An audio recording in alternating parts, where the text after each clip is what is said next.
গ্রেপ্তার হওয়ার পর বিভিন্ন মামলায় ডিবি হেফাজতে লম্বা সময় রিমান্ডে রাখা হয় সাবেক সংসদ সদস্য ও সাবেক প্রধানমন্ত্রী শেখ হাসিনার উপদেষ্টা সালমান এফ রহমানকে। রিমান্ড শেষে ইতোমধ্যেই তাদের কারাগারে পাঠানো হয়েছে।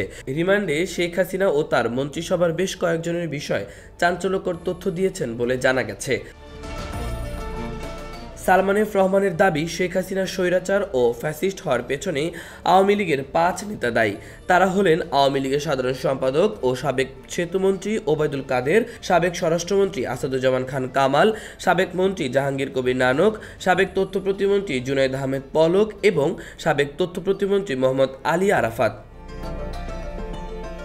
ডিবি সূত্র জানায়, ইতোমধ্যে গ্রেপ্তারকৃতদের অনেকেই বলেছেন পরিস্থিতির বিষয়ে তারা শেখ হাসিনা সহ অন্যান্যদের বারবার সতর্ক করেছেন।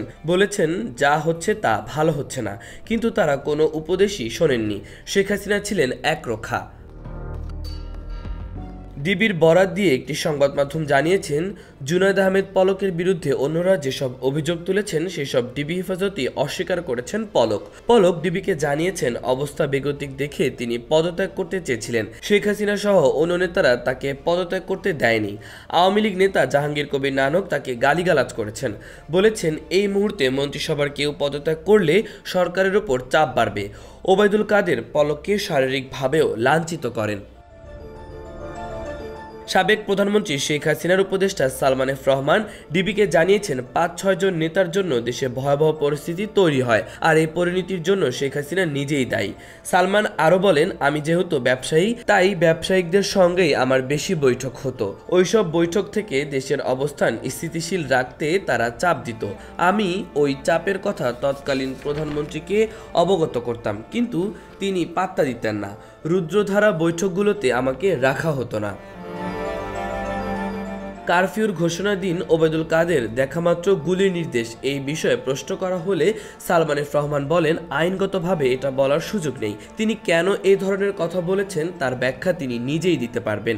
যুক্তরাষ্ট্র কানেকশনের বিষয়ে জানতে চাইলে তিনি ডিবিকে বলেন, যুক্তরাষ্ট্রের সঙ্গে আমার কোনো বিশেষ কানেকশন ছিল না। তারা আমাদের দেশে অনেক বিনিয়োগ করেছেন, কিন্তু টাকা নিতে পারছিল না। এই কারণে তারা মাঝে মধ্যেই আমাকে নক করত।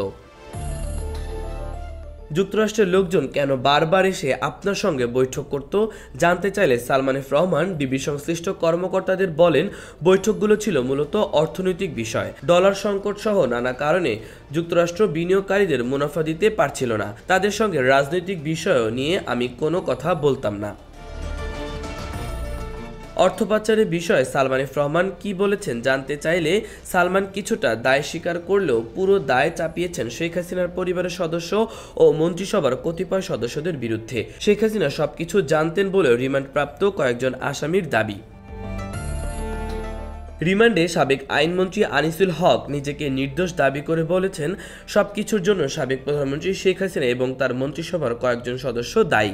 আমি তাকে মাঝে মধ্যেই আইনগত বিভিন্ন বিষয়ে ব্যাখ্যা দিতাম, কিন্তু তিনি এক কান দিয়ে শুনতেন, অন্য কান দিয়ে বের করে দিতেন। তিনি সব সময় ছিলেন নিজের সিদ্ধান্তে অটল। মাহবুবুর রহমান ইমন, খবর সংযোগ।